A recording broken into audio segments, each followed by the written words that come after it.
కేసీఆర్ గారి మాటలు పసలేని మాటలుగా 2 సంవత్సరాల తర్వాత నిద్రలేచి నేనున్నానంటూ వస్తున్నటువంటి కేసీఆర్ గారికి 10 సంవత్సరాలలో రాష్ట్రాన్ని ధ్వంసం చేసి విధ్వంసం చేసిన అంశంలో పొరపాటు జరిగిందని క్షమాపణ కోరుతారని చెప్పనుకున్నాం.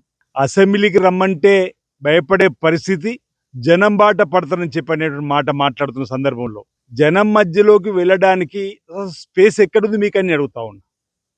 ప్రజల ఆలోచనకు అనుగుణంగా గౌరవ ముఖ్యమంత్రి రేవంత్ రెడ్డి గారి నాయకత్వంలో బ్రహ్మాండంగా పనులు జరుగుతున్న వేళ రాష్ట్ర ఆర్థిక పరిస్థితి 8 లక్షల కోట్ల అప్పుల్లోకి మీ పరిపాలన ద్వారా నెట్టివేయబడ్డప్పటికీ ఈ రాష్ట్రాన్ని ఒక గాడిలో పెట్టి ప్రతినిత్యం 18 గంటలు కష్టపడుతూ మా ముఖ్యమంత్రి గారు రాష్ట్రాన్ని ముందుకు తీసుకుపోతూ ప్రజలతో ఒక చక్కటి సంబంధాన్ని, బాంధవ్యాన్ని ఏర్పరచుకున్న వేళ 2023లో మీరు చూసారు.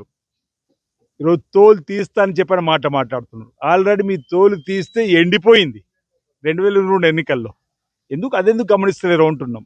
లోక్సభ ఎన్నికల్లో 0కే పరిమితమైంది. కంటోన్మెంట్లో 3వ స్థానంలో మీరు ఉప ఎన్నికల్లో జబ్బలు జరిసి జూబిలీస్ ఎన్నికలకు గెలుతామని బొక్కబోర్ల పడ్డారు. ఇటీవల పంచాయతీ ఎన్నికల్లో జూబిలీస్ ఎన్నికల్లో పోలే నోట్లలో 51% కాంగ్రెస్ పార్టీకి ఆశీర్వాదం ప్రజలు ఇచ్చినటువంటిది. ఇటీవల పంచాయతీ ఎన్నికల్లో మీరు 20%కే పరిమితం అయిపోయారు. 60% పైన, ఇంచుమించు 65% ఈరోజు ప్రజలు ఆశీర్వదించి కాంగ్రెస్ పార్టీ పక్షాన్ని నిలబడే క్రమంలో కేటీఆర్ తీరు వల్ల, హరీష్ రావు తీరు వల్ల బీఆర్ఎస్ పని అయిపోయిందని చెప్పని బీఆర్ఎస్ పక్షాన్ని మళ్ళీ ప్రజల బాట పడతా అని చెప్పనేటువంటి మాట ఏదో మాట్లాడుతున్నారు. అసలు స్పేస్ లేదంటున్నాం.